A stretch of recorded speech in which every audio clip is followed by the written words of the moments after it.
Bueno, buenos días.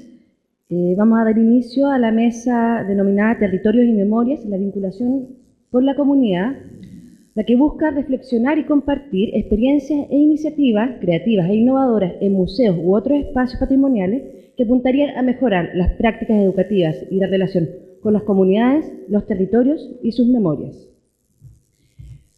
En esta mesa van a exponer tres expositores: Claudia Vergara, Lucía Nigro y Rafael Chavarría. La primera exposición estará a cargo de Claudia Vergara. Ella va a exponer la ponencia Tememos, Memorial Efímero 3F. Y bueno, el desarrollo de Claudia Vergara, un poco para conocer cuál ha sido su desarrollo profesional. Ella es titulada con excelencia académica de la carrera de Arquitectura de la Universidad Santa María de Valparaíso, representante de la Escuela de Arquitectura para el Montaje Universitario en la 16ª Bienal de Arquitectura, denominada Hacia una arquitectura que cuide nuestra tierra, con el proyecto Hotel Dique en la isla de Chiloé, participante de la exposición organizada por Rodrigo Tisi con el proyecto Clúster Barrial para los ascensores de Valparaíso en el año 2010, certificada en diseño en permacultura por el CIDEP en la ciudad de Bolson, en Argentina, el año 2011, y trabaja como hito en Carabineros de Chile. Así que saludamos a Claudia para que comience su ponencia. Son 20 minutos y luego de las ponencias va a haber una ronda de preguntas. Bueno, buenos días. Yo les voy a presentar el proyecto experimental que realicé en el marco de mi titulación para obtener el grado de arquitecto en la Universidad Santa María.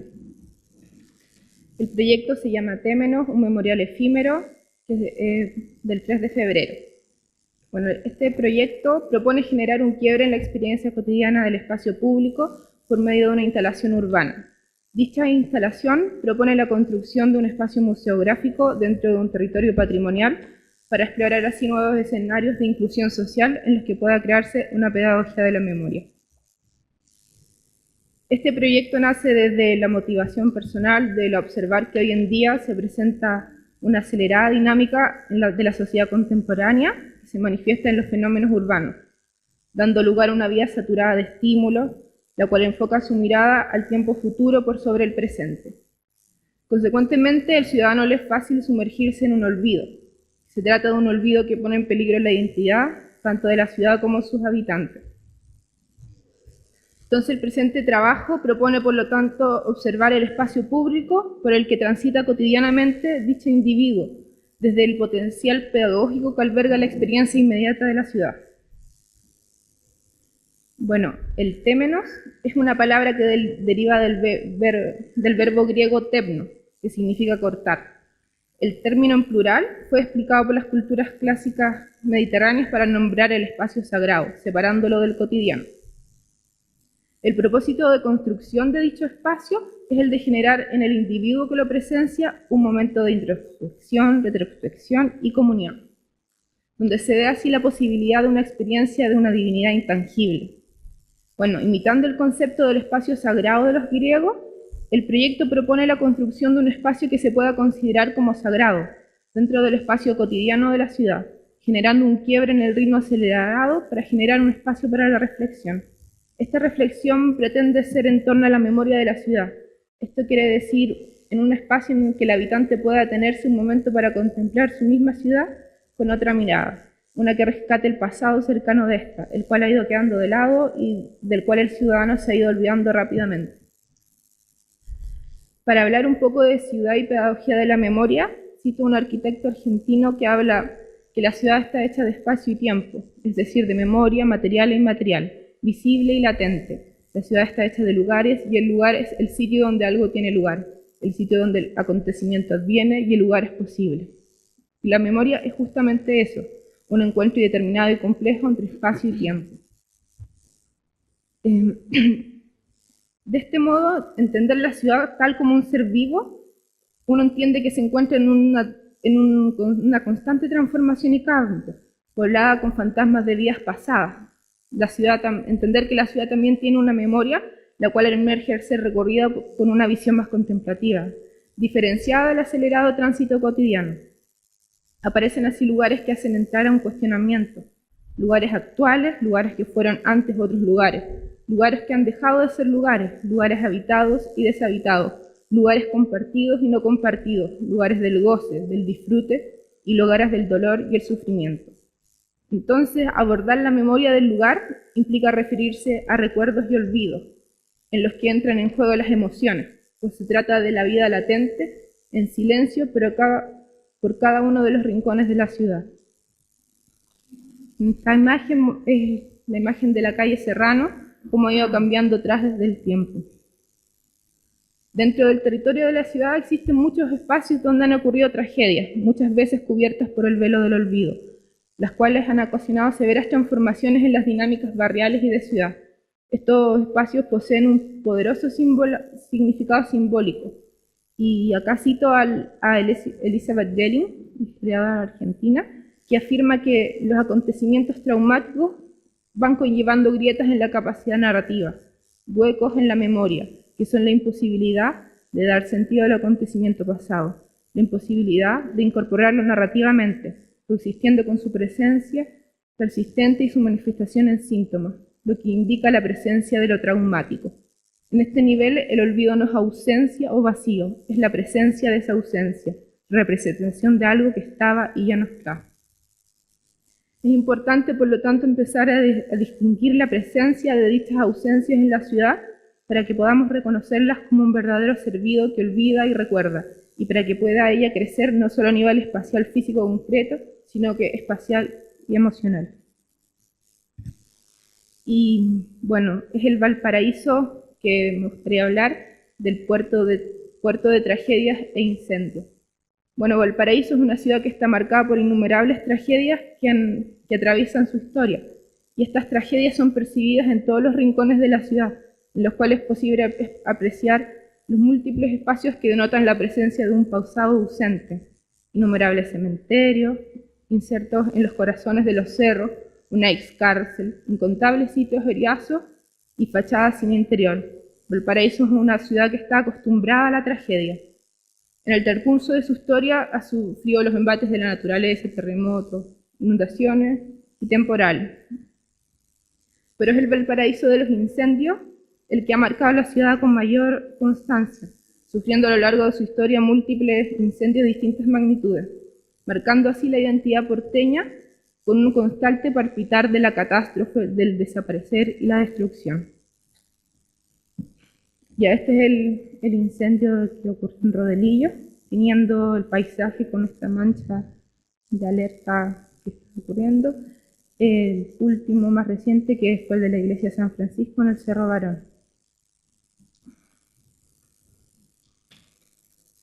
Bueno, estos eventos hacen que la ciudad tenga cualidades indefinibles e innombrables que hacen que en sus luces y sombras sea objeto de una profunda valoración por sus habitantes y despierta una inquietud tanto en chilenos como extranjeros y trasciende también en otras obras artísticas que buscan expresar y evidenciar estos acontecimientos. Quiero citar la obra del poeta Eduardo Correa, porteño, en su libro de Incendios de Valparaíso, el cual afirma querer referirse al Valparaíso que está fregado, el Valparaíso que ves todos los días, que está lleno de hoyos, donde van quemando las casas, y de cada casa o edificio que se quema queda un hoyo, y eso sigue. Ese es el Valparaíso que yo quería mostrar, afirma. Y es el caso de estudio que tomé, fue el incendio de la explosión por una fuga de gas que ocurrió en la calle Serrano, el 3 de febrero, en la madrugada del 3 de febrero del 2007, dejando 5 fallecidos y destruyó 5 inmuebles emblemáticos de la calle. El Palacio Subercasó permanecieron en pie solo los muros perimetrales y las edificaciones ubicadas al frente se fueron incendiadas por completo, entonces tuvieron que ser demolidas, dando lugar a un terreno baldío que se mantiene hasta el día de hoy.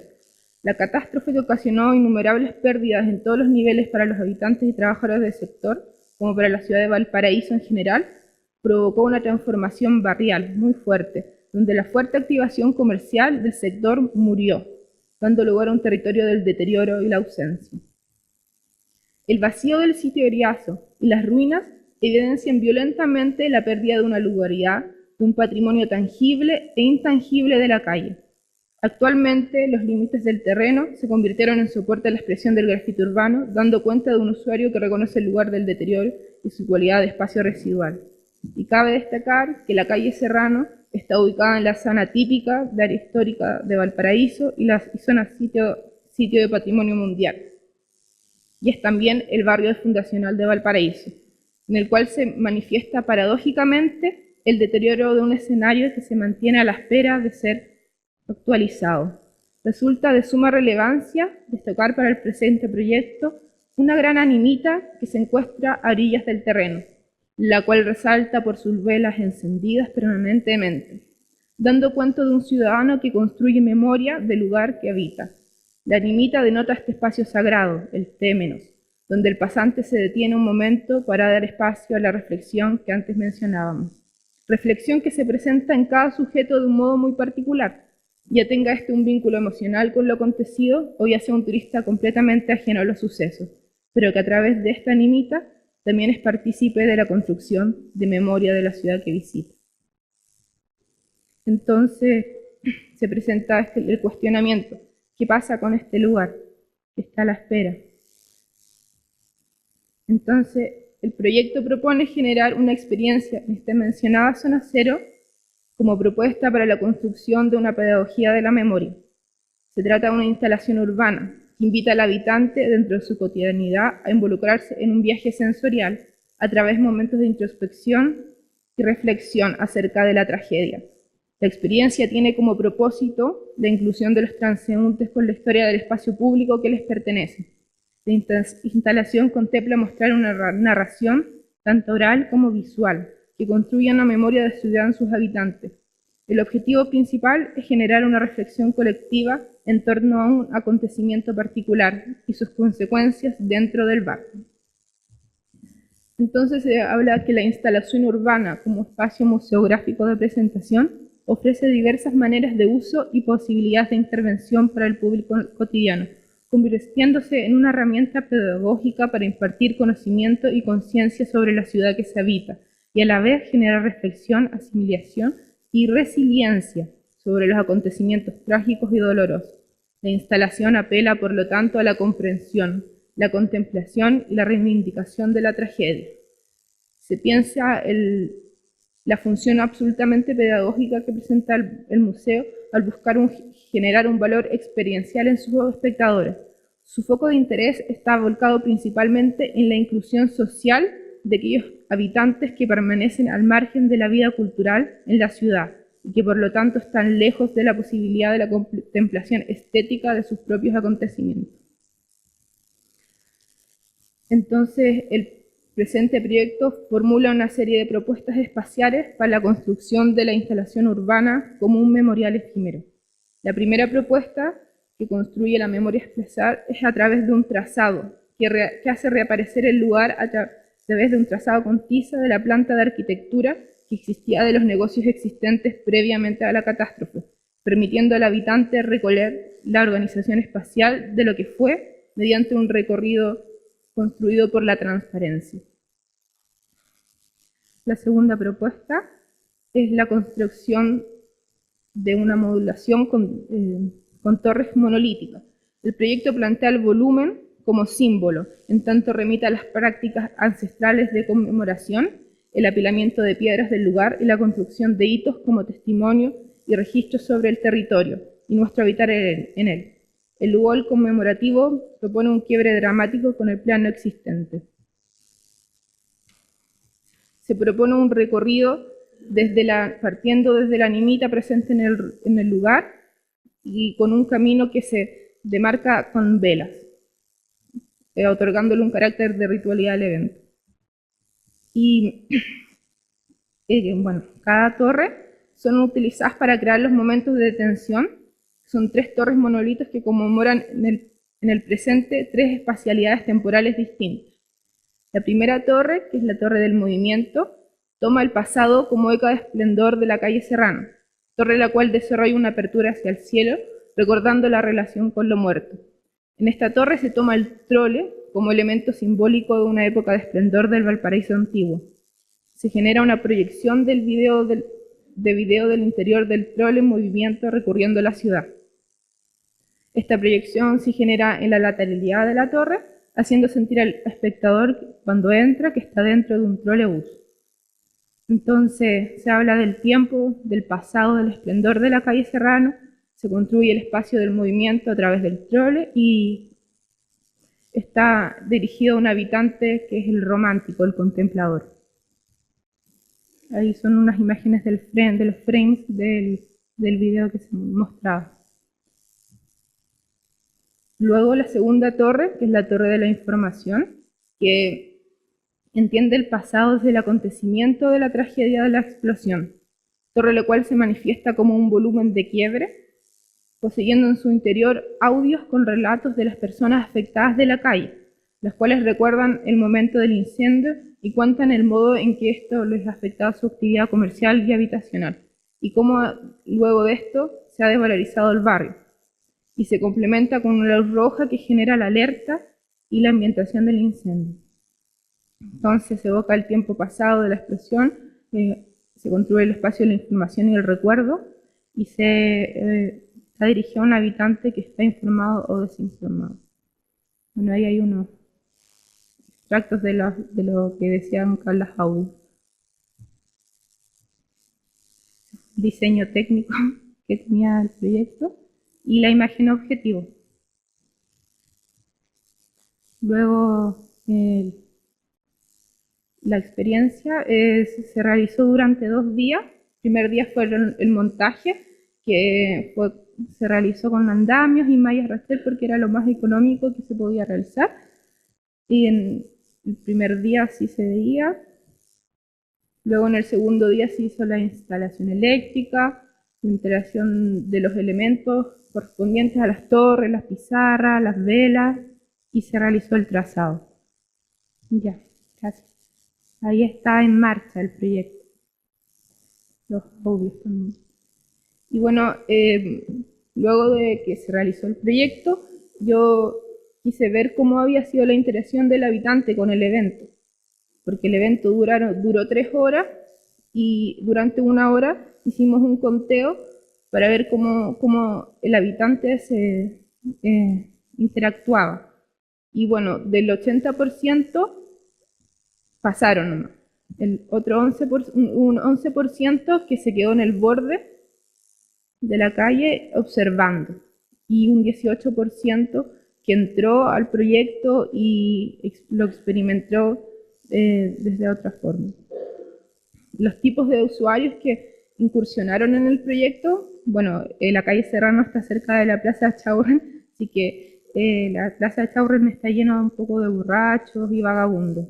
Entonces, había muchos vagabundos y borrachos que llegaban y hacían especies de show y como que querían interactuar de una forma distinta con el evento, que a diferencia de los jóvenes universitarios, muchos punkies y los habitantes del barrio, que eran los comerciales. Luego se generó un espacio del encuentro, porque se activó el borde como un espacio del encuentro con el otro a través del espacio de la palabra y la contemplación del espectáculo. El borde como espacio de sociabilización e interacción con los otros. Las torres actuaron como los elementos de seducción que invitaron al habitante a desviar su recorrido e involucrarse en el evento, y su magnitud y proporción frente al escenario en que se situó logró romper con el límite del vacío, volviéndose permeable e incorporar al ciudadano en una nueva dinámica de vivenciar la lugaridad, interfiriendo así con la inercia del trayecto unidireccional de la calle Serrano. Ahí están unas pocas imágenes de las torres. Esta es la primera torre del movimiento. Fallamos un poco en el registro. Entonces las imágenes no son tan buenas. La información, que tenía los audios de la gente,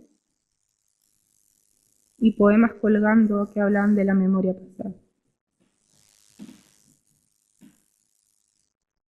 La torre de los deseos, que contenía las pizarras que les preguntaba a la gente qué le gustaría que existiera en el lugar. Los resultados de las torres, de los pizarros.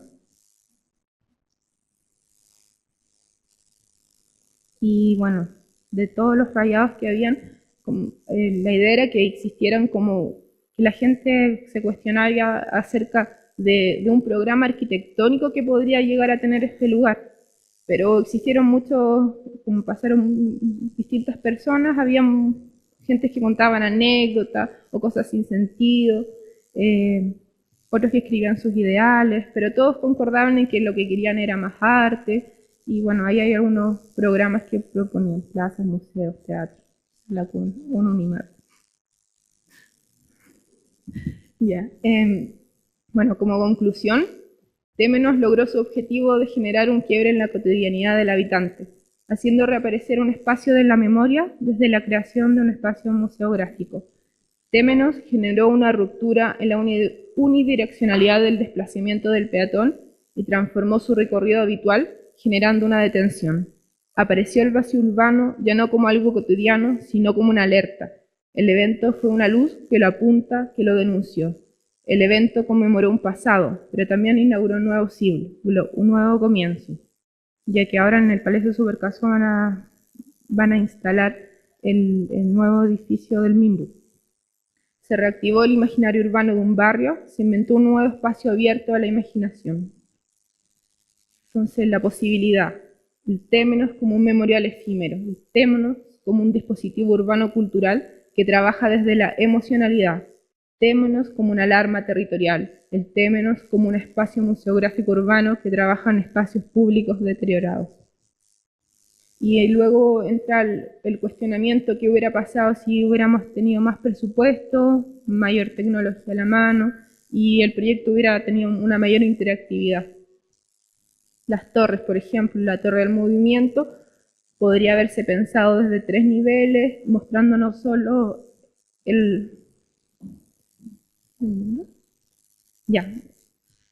y luego la torre de la información, que hubiera podido interactuar, y la torre de los deseos, se podría haber visto así.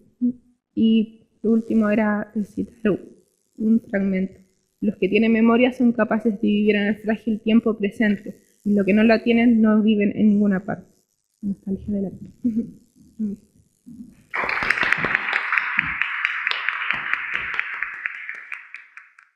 Bueno, pasamos a la segunda ponencia, que es de Lucía Nigro.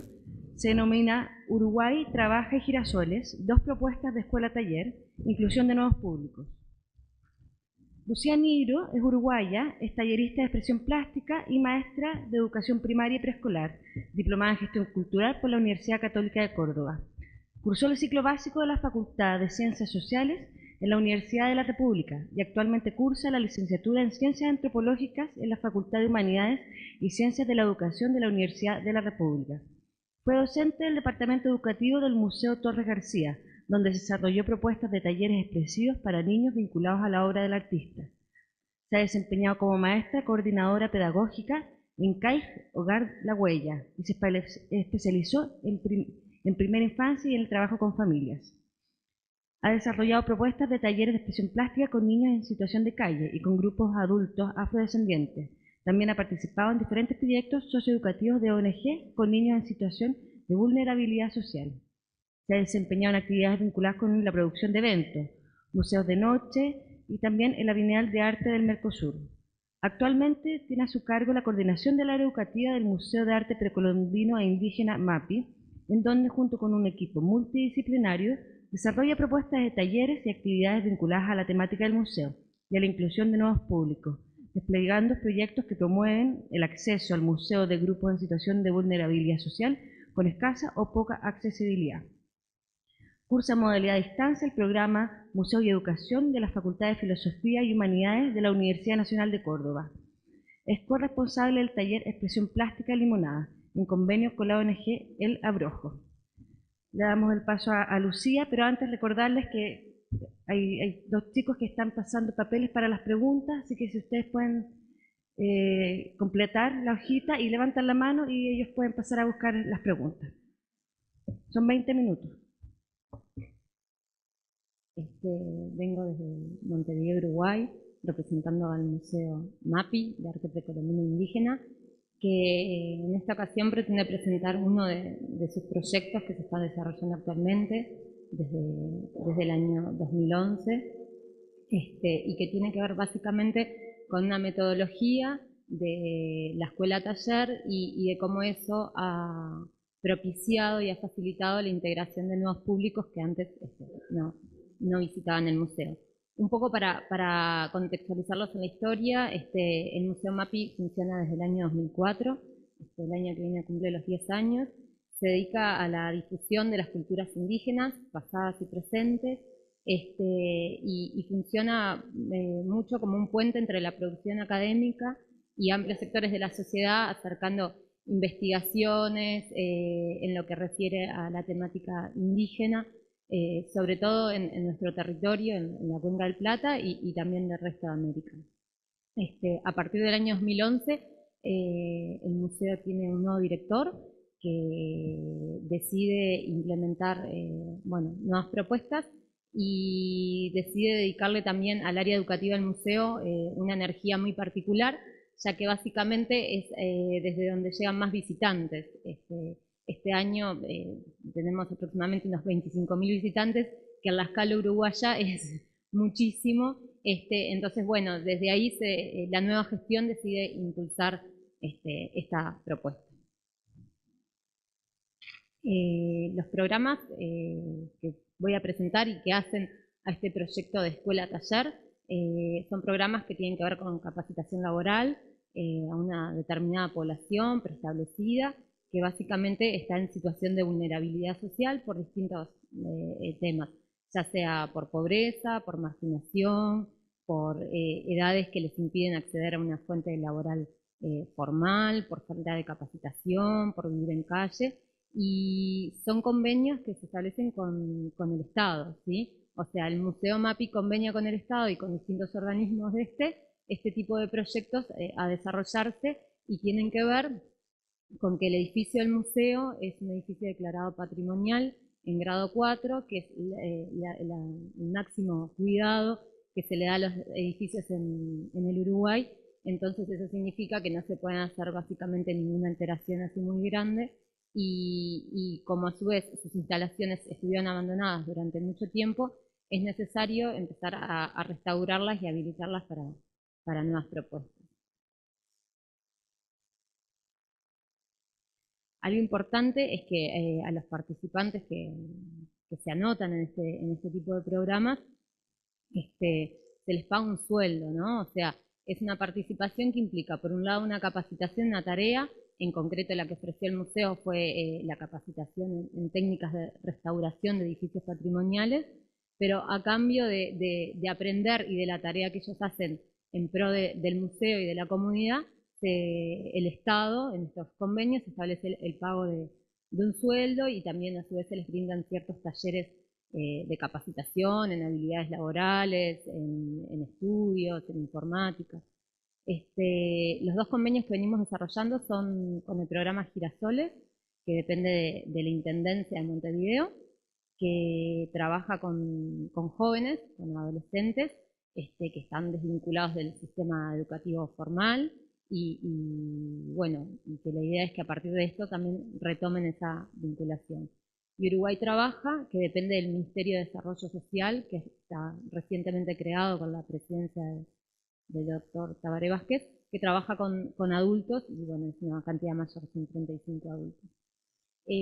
Una característica particular que se da en este tipo de proyectos o de convenios con el Estado es que habitualmente quienes desarrollan estas ideas o estas gestiones son ONGs que ya están muy vinculadas con el Estado, que tienen distintos convenios en infancia, en lo laboral, en distintos aspectos sociales, y que ya tienen como toda una trayectoria y un currículum desarrollado en relación a eso. Para el Uruguay, digamos, que un museo se presente como una ONG es algo bastante particular, y que de hecho en su comienzo hizo un poquito de ruido porque costaba como encontrar los caminos para desarrollarlo, pero bueno, lo fuimos encontrando juntos.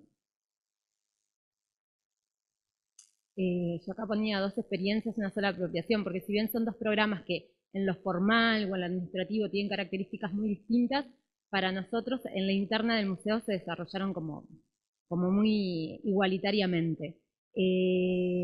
Como les decía, la capacitación que tuvieron los participantes tenía el objetivo de la restauración y reacondicionamiento de distintas salas y espacios del museo, lo cual también no es menor porque en un museo de 4.000 metros cuadrados aproximadamente había habilitados unos 1.000 tal vez, como mucho.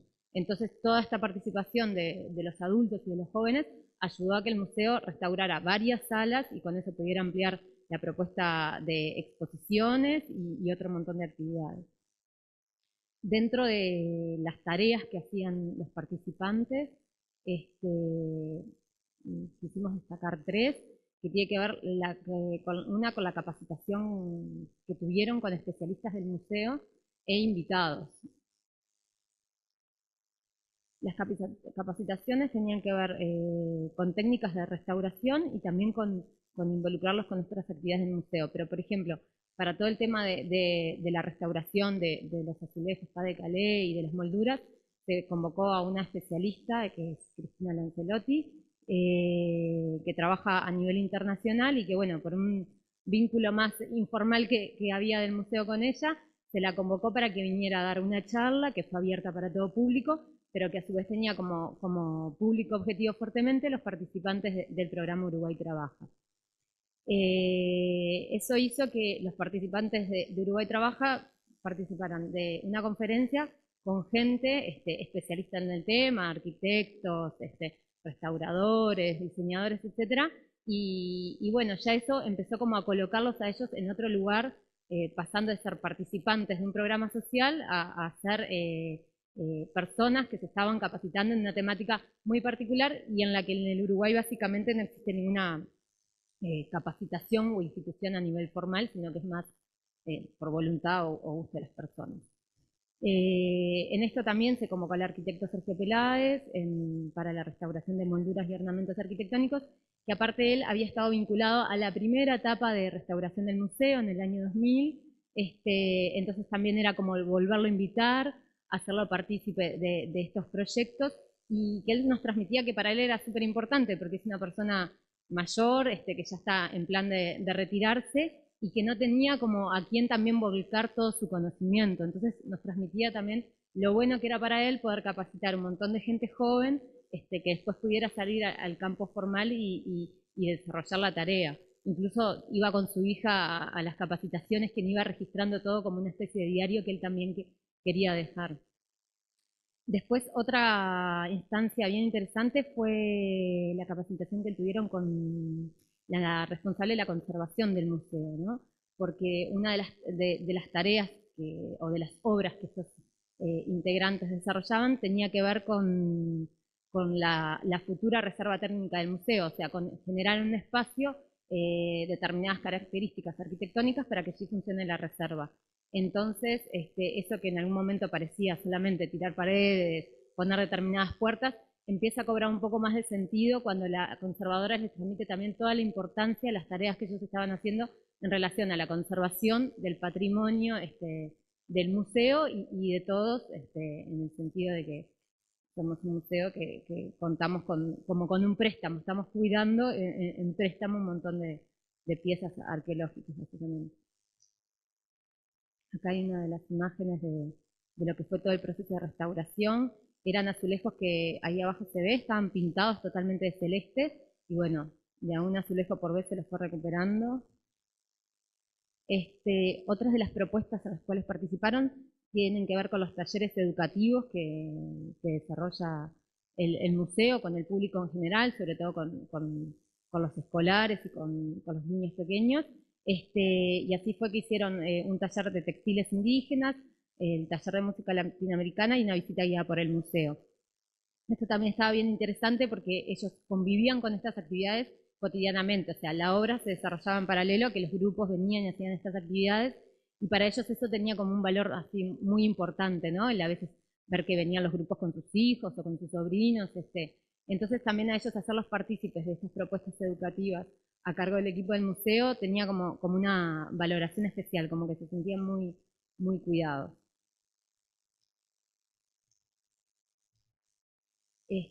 Otra de las metas o de los objetivos que nosotros trazamos en este convenio con el Estado fue que las obras que realizaran los programas fueran obras visibles, ¿no? O sea, que no solamente fueran espacios por donde no circulaba público, que podíamos necesitar, sino que también fueran espacios que después, cuando ellos quisieran, podían venir a mostrárselos con su familia, con sus amigos, y que también para el público suponga una gratificación el poder transitar por esos espacios.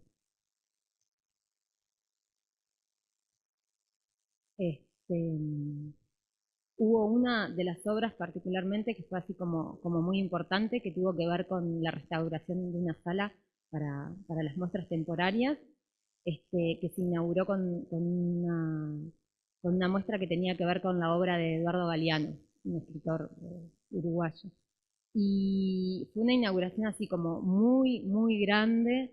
Se convocó a todas las autoridades, se convocó obviamente estaba Eduardo Galeano, y había muchísima gente, y para ellos eso fue como súper, súper gratificante el ver que tanta gente iba también a ver la sala que ellos habían restaurado.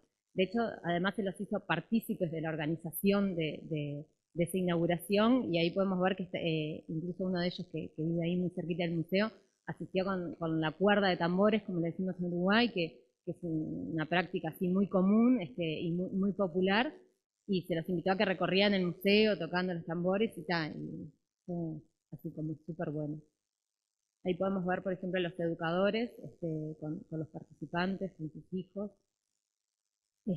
Como les decía hoy, la obra tuvo que ver con la restauración de salas para las exposiciones, con la restauración y habilitación de un espacio para alojar la reserva técnica, la instalación de baños y cocinas, que había un solo baño, y con las salas para los talleres educativos con niños y adultos. Esto, como les mencionaba, fue también súper importante porque antes realizábamos los talleres, en un espacio muy poco adecuado, muy pequeño, que estaba muy estéticamente desagradable, y ellos restauraron toda un ala del museo y la dejaron así como impecable, como este espacio está ahora, para poder habilitar la realización de las actividades educativas. Ahí vemos algunas fotos del antes y del después.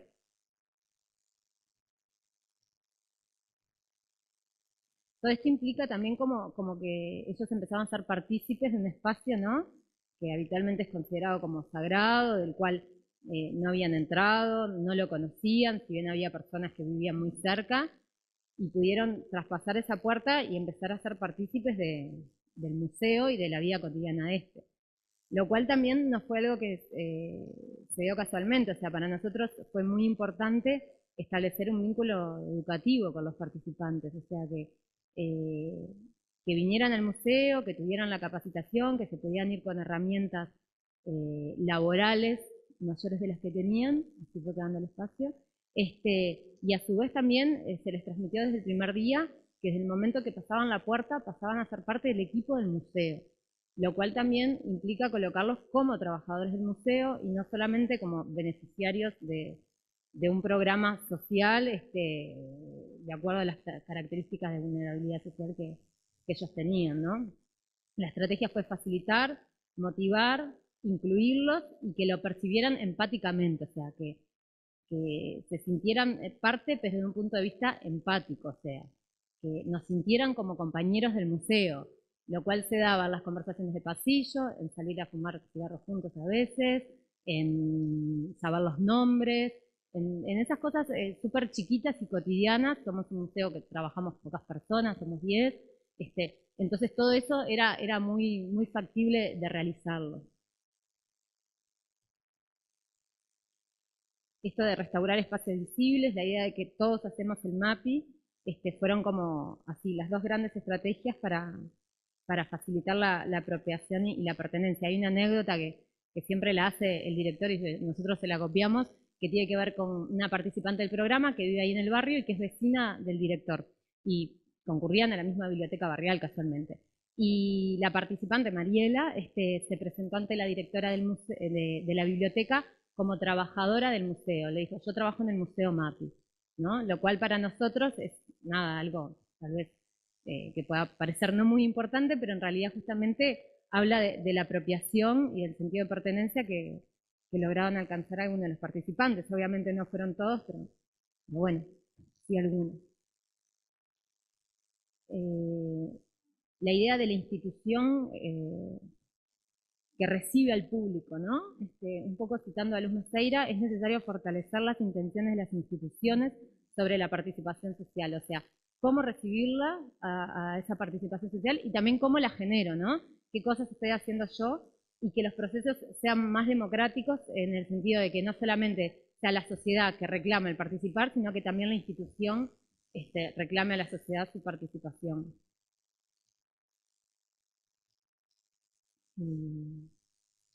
Acá también vemos algunas de las fotos de lo que fue la restauración de una de las salas temporarias. Y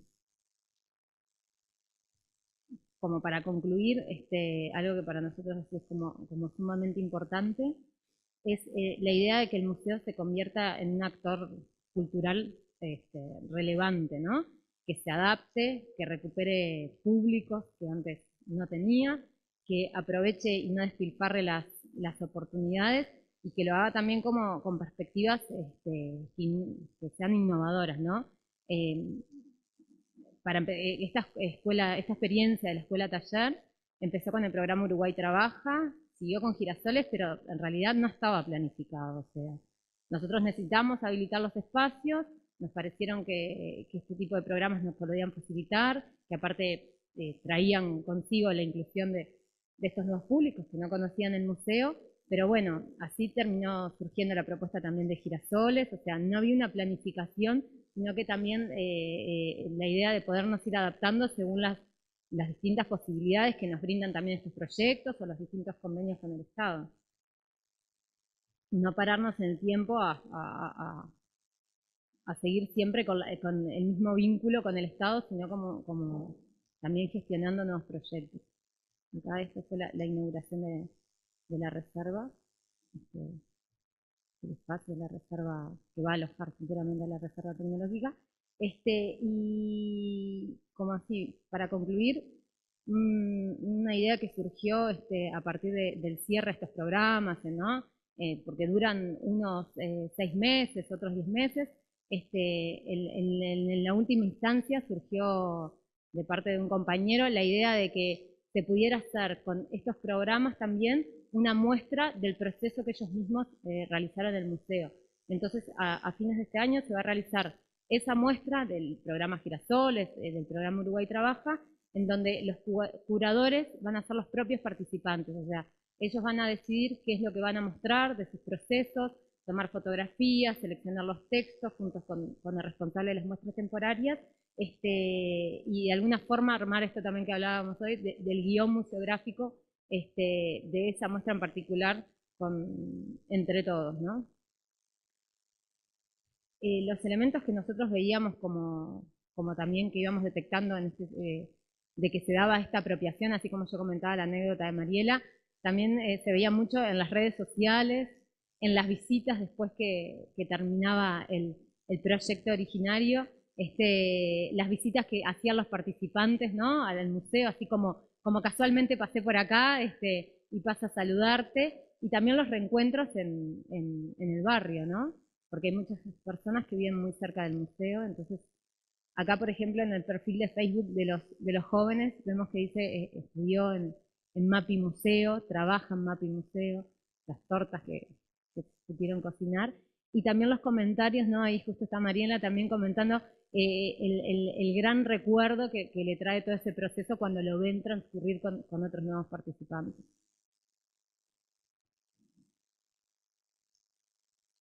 Esta es otra de las participantes de Girasoles.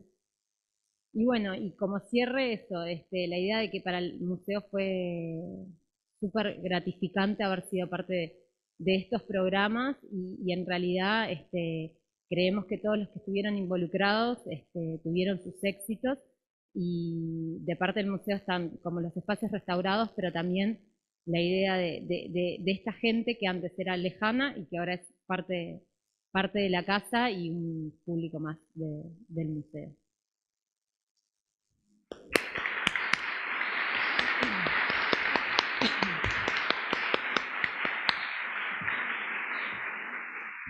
Y ahora pasamos al último expositor de la mesa, Rafael Chavarría, quien va a exponer sobre la experiencia del proyecto Red de Sitios de Memoria para la Promoción de los Derechos Humanos y el Fortalecimiento de la Democracia.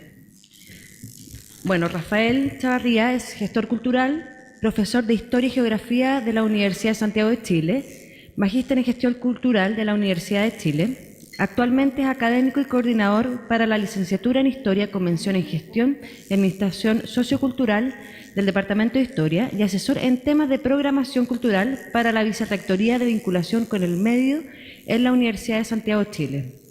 Fue gestor cultural de la Biblioteca de Santiago, desarrollando talleres de diseño, programación y ejecución de proyectos y programas culturales.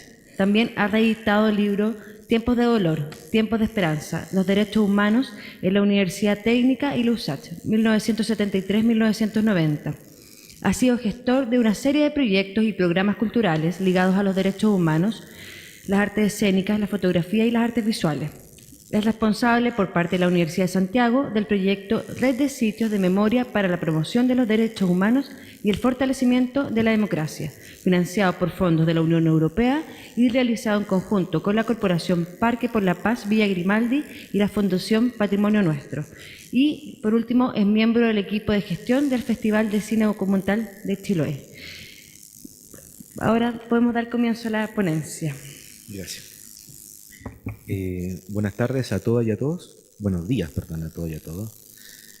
El proyecto Red de Sitios de Memoria para la Promoción de los Derechos Humanos y el Fortalecimiento de la Democracia, cuyo responsable corresponde a la Corporación Parque por la Paz Villa Grimaldi y en donde participaron como socios la Fundación Patrimonio Nuestro y la Universidad de Santiago de Chile, en el caso del último, mediante el Departamento de Historia y su programa de Gestión y Administración Sociocultural de su licenciatura.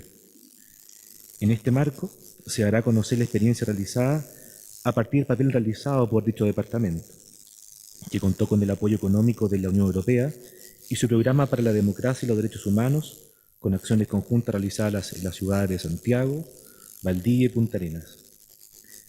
Para el diseño de este proyecto, estuvieron presentes por parte de la Corporación Parque por la Paz Villa Grimaldi, Carolina Aguilera y Luis Alegría. En su ejecución de la Fundación Patrimonio Nuestro, a cargo de José Osorio, y por parte de la Universidad de Santiago estuvieron Rafael Chavarría, quien les habla, y las estudiantes en práctica Macarena Castillo, Pelusa Doenich, Stephanie Peña, María José Pérez, Giovanna Pontigo, Paulina Sepúlveda y Marina Valdés. Es gracias a su trabajo que es posible dar a conocer esta experiencia. Esta reseña, lo que hoy día comentaré, corresponde a una sistematización y síntesis del diseño e informes finales de dicho proyecto. Este proyecto se enmarca en la promoción de microiniciativas de memoria, reflexión y conciencia colectiva sobre hechos y sitios traumáticos para la democracia chilena. Es decir, tiene como objetivos apoyar el desarrollo y consolidar espacios públicos patrimoniales que contribuyan a fortalecer una cultura de respeto a los derechos humanos. En este caso, se pone especial énfasis en la conformación de una red de actores de la sociedad civil vinculada al rescate, transmisión y preservación de sitios de memoria donde se perpetraron violaciones a los derechos humanos durante la dictadura de Pinochet y que trabajan en la promoción de los derechos humanos y la democracia. Si bien estos sitios de memoria participan de diversas actividades conjuntas a nivel local, este proyecto tiene por objetivo articular una red de sitios a escala nacional, con el objeto de fortalecer la gestión de sus sitios a partir del desarrollo de microproyectos en cada uno de ellos. Desde la apertura de Villa Grimaldi en 1994, uno de los recintos emblemáticos de la dictadura, se han reconocido, recuperado o abierto otros 9 lugares de similar significado a lo largo del país, sobre los cuales se han desarrollado acciones de memoria, patrimonio y diálogo ciudadano, a saber, Lunes 38, Espacio Memorias, Casa de Memoria, ex José Domingo Cañas, Museo Estadio Nacional, Memoria Nacional, NIO 20, 3 y 4 Álamos, Estadio Víctor Jara, ex Estadio Chile, Casa Museo, ex Clínica Santa Lucía, Casa de la Memoria y Museo de Derechos Humanos de Valdivia, Casa de los Derechos Humanos de Punta Arenas, ex Palacio de las Sonrisas. A diferencia de los memoriales de derechos humanos derivados de las políticas de reparación simbólica implementadas por el Estado, los ex recintos de detención convertidos en sitios de memoria desarrollan acciones dirigidas a un público amplio y no únicamente a las víctimas directas del terrorismo de Estado. Por otra parte, el Estado chileno ha reconocido la importancia de estos lugares a través de la tuición legal y la declaratoria de monumento nacional a la mayoría de ellos, y en algunos casos se ha comprometido parte del presupuesto fiscal para su mantención. De esta manera, los sitios de memoria relacionados a las violaciones de derechos humanos han adquirido el carácter de patrimonial y de bien público, y aunque comparten ciertas características con otro tipo de patrimonios, se han inaugurado un campo patrimonial específico. Estas condiciones hacen que los lugares de memoria dispongan de un amplio potencial para transformarse en sitios de conciencia, capaces de aportar tanto el conocimiento y reflexión crítica sobre el pasado, como el fortalecimiento de una ciudadanía comprometida con los derechos humanos y la democracia en el presente, toda vez que las acciones desarrolladas en ellos usan la memoria para promover la conciencia sobre dilemas actuales. Algunos sitios de memoria se han articulado recientemente en el año 2010 en una coordinadora de organizaciones de memoria y derechos humanos en Santiago, en la que participa Villa Grimaldi, Lunes 38 y José Domingo Cañas, entre otros sitios. Esta asociación tiene por objeto realizar acciones coordinadas frente a situaciones coyunturales que afectan a las organizaciones de memoria y derechos humanos, por ejemplo, en el plano judicial. Sin embargo, no se ha logrado desarrollar un trabajo sistemático que apunte a la elaboración de diagnósticos de necesidades, a la transferencia de experiencias, ni sobre estándares mínimos de gestión patrimonial para estos sitios y de estrategias para la relación con actores estatales. La articulación de una red de sitios de memoria será de carácter nacional y permitirá fortalecer el trabajo asociativo de una red local y de escala nacional, así como el desarrollo de microproyectos específicos. Entonces, el proyecto conforma y activa una red para la promoción de los derechos humanos y el fortalecimiento de la democracia, los que elaboraron un plan de formación y apoyo en la gestión de sitios de memoria con el desarrollo de 7 microproyectos. Quienes participaron del proyecto son las organizaciones a cargo de la gestión de sitios de memoria que conforman la Red Nacional de Sitios de Memoria. Dicha red está integrada por 8 organizaciones encargadas de gestionar sitios de memoria vinculados a ex recintos de detención y tortura, de 3 regiones de Chile. En la región metropolitana se encuentra la Corporación 3 y 4 Álamos, la Fundación 1367, Casa de Memoria ex José Domingo Cañas, Sitio de Memoria NIO 20, Casa de Memoria Alberto Bachelet, se denomina, Corporación Paine, un lugar para la memoria, Casa Museo de Memoria ex Clínica Clandestina de Santa Lucía, Agrupación de Familiares Detenidos Desaparecidos y Ejecutados Políticos de Valdivia, Casa de la Memoria de Valdivia, Dawson 2000, de Agrupación de Derechos Humanos, de Punta Arenas, Casa de los Derechos Humanos, ex Palacio de las Sonrisas y Corporación Parque por la Paz Villa Grimaldi. Estas organizaciones, producto del proyecto, podrán desarrollar un microproyecto destinado a la promoción de los derechos humanos y fortalecer la gestión del sitio como espacio de reflexión y conciencia colectiva en torno a los graves hechos ocurridos, a las violaciones a los derechos humanos. Además, se generarán aprendizajes en los siguientes temas estratégicos: gestión institucional y gestión del patrimonio de los sitios, además de la educación de derechos humanos y reparación simbólica. Este aprendizaje surgirá de los talleres temáticos contemplados, así como de los talleres con expertos, encuentros locales y nacionales. El proyecto además comprendió la transferencia de experiencia y conocimiento de las organizaciones con mayores niveles de desarrollo a las con menores niveles de las distintas áreas de gestión institucional y de gestión patrimonial. A la vez se permitirá articular esfuerzos que hasta el momento se han mantenido aislados, promoviendo la sinergia y la colaboración que en el mediano plazo significará un mayor empoderamiento individual y colectivo. El proyecto se orientó a fortalecer el trabajo de los sitios a partir del desarrollo de un plan de formación en sitios de memoria, la realización de un microproyecto en el sitio junto a la colaboración y aprendizaje de otras experiencias nacionales, así como de los procesos de asociatividad del trabajo en red. En particular, la Fundación Patrimonio Nuestro ampliará su quehacer hacia un nuevo tipo de patrimonio emergente, vinculado al rescate de la memoria sobre la dictadura en Chile. Ello le permitirá incorporar nuevas miradas y fortalecer su trabajo de rescate patrimonial con un enfoque en la promoción de los derechos humanos y el fortalecimiento de la democracia.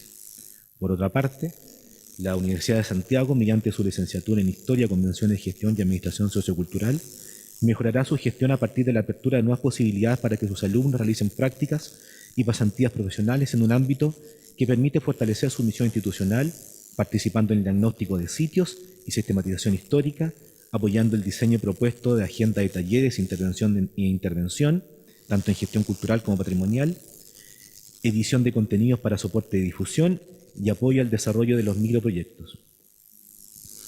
El proyecto se desarrolló a partir de un conjunto de actividades que apuntaron a cumplir con los objetivos y resultados propuestos.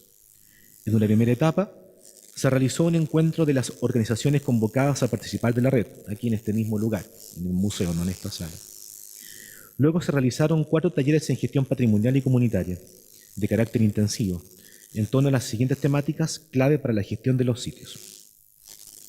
En primer término, el diagnóstico de necesidades, luego construcción de relatos y dinámica de visitas guiadas escolares y estudiantes universitarios en sitios de memoria, luego construcción de archivos testimoniales y documentales en sitios de memoria, para finalmente concluir con la formación en gestión del patrimonio tangible en sitios de memoria y formulación, desarrollo y evaluación de proyectos sociales para dichos sitios. En la segunda y tercera parte del proyecto, cada organización desarrolló un microproyecto ajustado a sus necesidades particulares según el diagnóstico realizado. Para la ejecución de cada microproyecto, existió un profesional a cargo del mismo en cada sitio, así como un estudiante en práctica, continuamente acompañado por profesionales de la USACH y de la Corporación Parque por la Paz Villa Grimaldi, además de la Fundación Patrimonio Nuestro. Para el proyecto, 7 estudiantes en práctica realizaron durante el año 2012 el apoyo al diseño de microproyectos para relevar estos sitios patrimoniales, apoyando además en su gestión y generando planes de difusión. Y gracias a ellas que este proyecto resultó en gran parte a las chicas que yo comenté en un principio. Entre los microproyectos diseñados y algunos adjudicados se encuentran diseño y adjudicación del proyecto de una biblioteca comunitaria para el sitio de memoria Ex-Nio 20, puesta en valor de la colección pictográfica presente en la Casa Museo Sitio de Memoria Ex Clínica Santa Lucía, Ex Clínica Clandestina Santa Lucía. Apoyo en la habilitación de la página web institucional de la Casa de Memoria José Domingo Cañas y diseño de una propuesta de recopilación de información de los visitantes, visita guiada y actividad de extensión. Apoyo en el sitio de Memoria 3 y 4 Álamos con el guión de las visitas guiadas y de la misma manera ocurre para el Memorial de Paine, para finalmente realizar diagnósticos sobre los sitios de memoria en las ciudades de Valdivia y de Punta Arenas. Para efectos de esta presentación, solamente describiré 2 casos, la de la Casa Museo Sitio de Memoria Ex Clínica Santa Lucía, Ex Clínica Clandestina Santa Lucía, y el de la Corporación Paine, un lugar para la memoria. Voy a mostrar una imagen que creo que resulta interesante sobre Santa Lucía. Esa es una imagen que corresponde al año 1972, que salió publicada en La Tercera, uno de los 2 diarios que existían solamente después del golpe de Estado, el 22 de septiembre.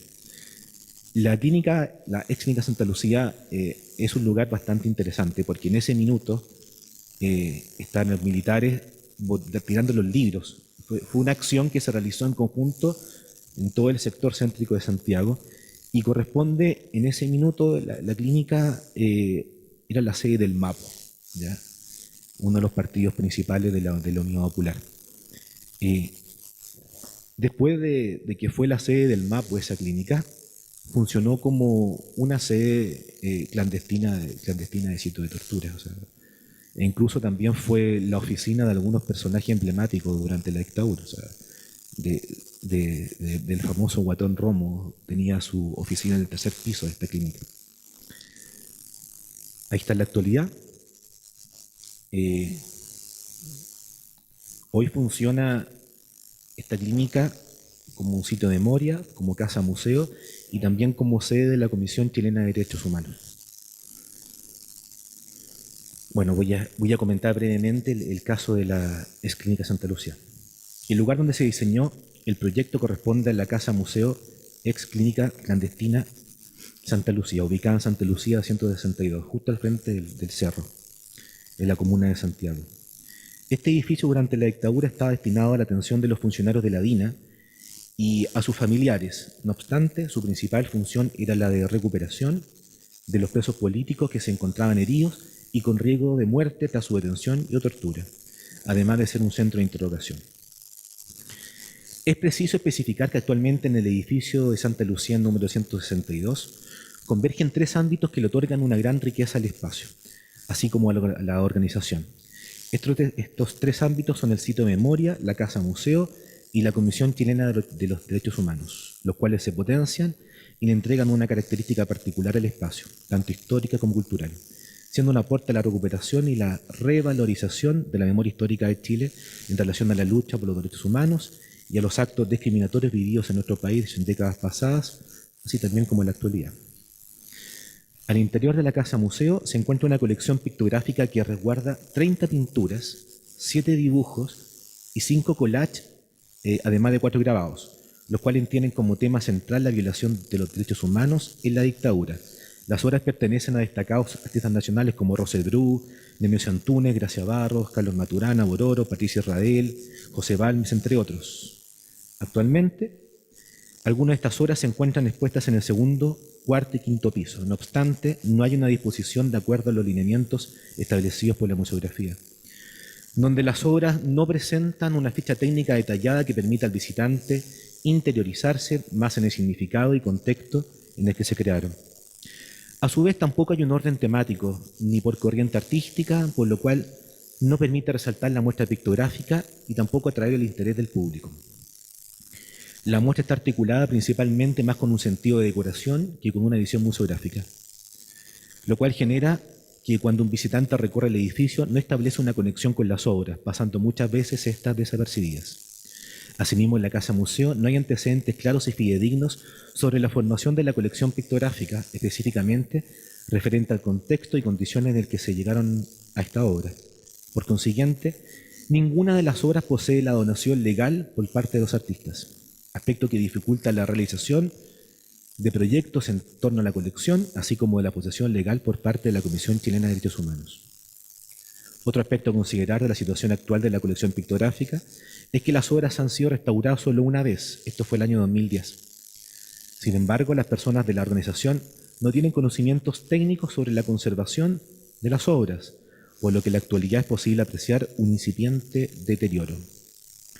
Es por ello que, considerando el contexto en el cual se configura el sitio de memoria, es que el proyecto se basó en la puesta en valor de la colección pictográfica presente en la Casa Museo Ex Clínica Clandestínica Santa Lucía, para salvaguardar la colección y potenciarla como un referente en torno a la promoción y defensa de los derechos humanos, para que en el futuro se puedan llevar a cabo exposiciones que permitan visibilizar la colección pictográfica y su consecuente generación de posibles audiencias.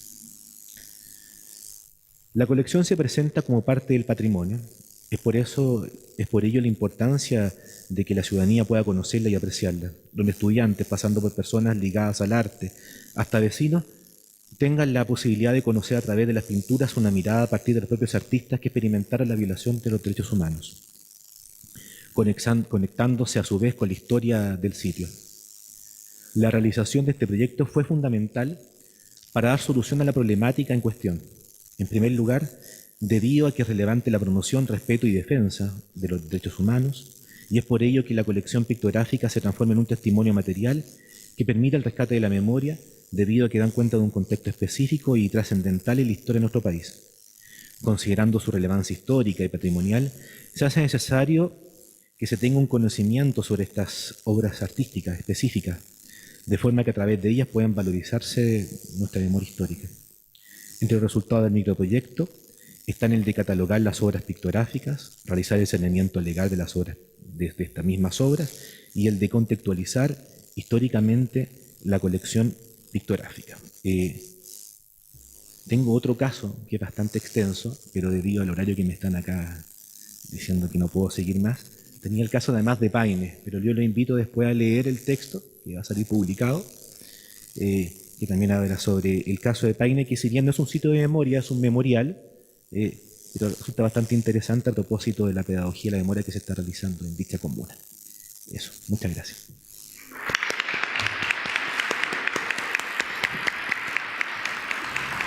Bueno, la primera pregunta es para Claudia Vergara, sobre el memorial efímero, y dice: el proyecto generado desde la arquitectura hacia la comunidad, ¿existieron reuniones previas con la comunidad?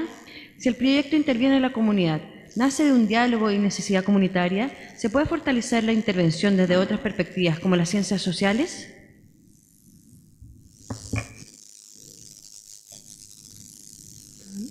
Aló.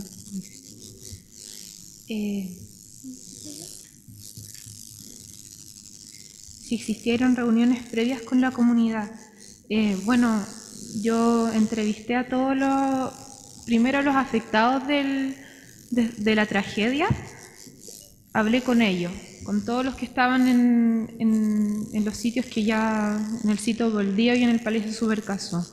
Y especialmente me dediqué más a hablar con los afectados de acuerdo a la parte comercial, porque luego como de la tragedia fueron muchos negocios que fueron perdiendo fuerza. Entonces hablé con la gente de los negocios respecto a eso, pero pero personalmente. Entonces nunca fue como una reunión grupal en que los junté a todos y que se generó un diálogo entre todos. No, fue reuniones particulares.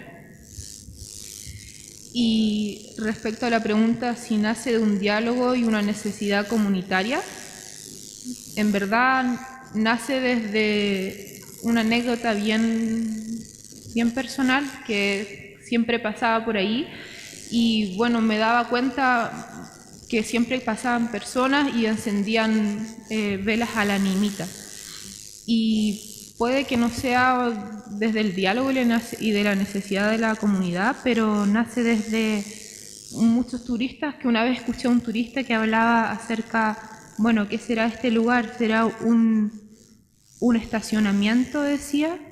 Y bueno, ahí yo me hice como que no había una ignorancia muy grande desde el turista y desde el mismo de las personas que estaban ahí, de qué es lo que había pasado en el lugar.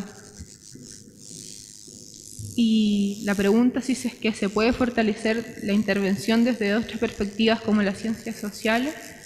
Yo pienso que de todas maneras, yo siento que fue la parte un poco más coja que me quedé, que el proyecto se podría haber enriquecido mucho si hubiera intervenido otras áreas, si hubiera sido interdisciplinario.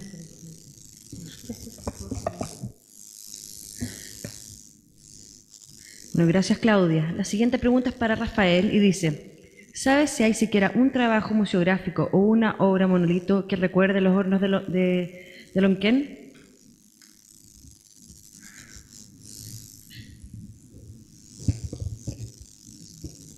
Hay un programa de memoriales para víctimas de violación de derechos humanos y por lo que tengo entendido, sí, hay un pequeño memorial en la zona del Horno de Lonquén, un monolito. Ahora, lo que me pregunta si hay un trabajo museográfico en torno al Horno de Lonquén, eso lo desconozco, ¿ya? Para Pamela Ramírez. Pero yo te sugiero, hay un texto bastante interesante que recorre todos los memoriales desde la primera región y hasta la zona de Punta Arenas. Memoriales que no solamente se realizan en cementerios, sino que en los lugares mismos donde ocurrió violencia política. Así que lo puedes buscar, resulta bastante interesante. Sobre esto hay un memorial que quiero rescatar, que se rescató, que se hizo hace alrededor de unos 10 años y se rescató hace poquito, yo diría el año pasado, que es el Memorial de Mujeres Víctimas de Violación de Derechos Humanos. Este memorial está ubicado en la Alameda, en un lugar que uno pasa siempre, pero es poco visible, que está justo en la intersección de la Alameda con la Panamericana, justo arriba del Metro de los Héroes. Y que para todas las manifestaciones del año 2011, incluso algunas partes se rompieron y fue rayado, y el año pasado se recuperó. Así que lo pueden ir a visitar, es interesante. En ese proyecto estuvo, me parece, la Villa Grimaldi en sus inicios con uno de sus directores en aquel entonces, que era Rodrigo del Villar. Eso.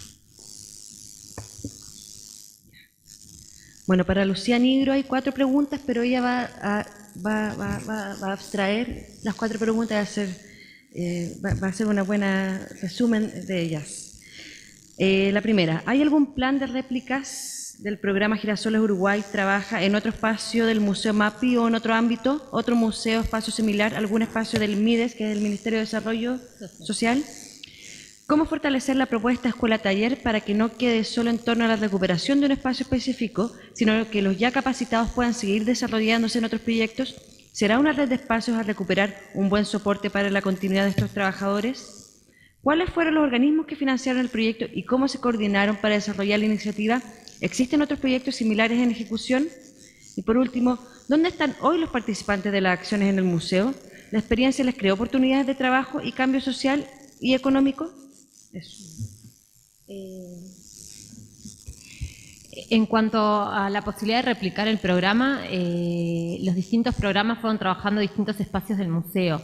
Es nuestra intención repetir Girasoles a partir de finales de este año tal vez y poder hacer otros Uruguay Trabaja. No depende solo de las intenciones del museo, sino del convenio con el Estado y alguna ONG que está intermediando. Pero es la intención, sí, nos interesa seguir habilitando espacios del museo. En cuanto a si otro museo tomó la propuesta o la replicó, fue el primer espacio no escuela o no hogar infantil que toma este tipo de programas. Sabemos que hubo un museo de la Intendencia, dependiente de la Intendencia de Montevideo, que está intentando hacer lo mismo también, porque es la única posibilidad a veces de hacer obras, ¿no? Para los museos con espacios grandes. ¿Cómo fortalecer la propuesta de la escuela? Escuela-taller, para que puedan vincularse a otros proyectos. De parte nuestra y de los educadores junto conmigo, los vinculamos a otras propuestas laborales a la salida, ¿no? O sea, se establece como el contacto con las redes sociales para que puedan quedar vinculados a otros proyectos. A veces se dio, a veces no. Fueron pocos los que quedaron vinculados por temas de distancias, tiempos, intereses, posibilidades.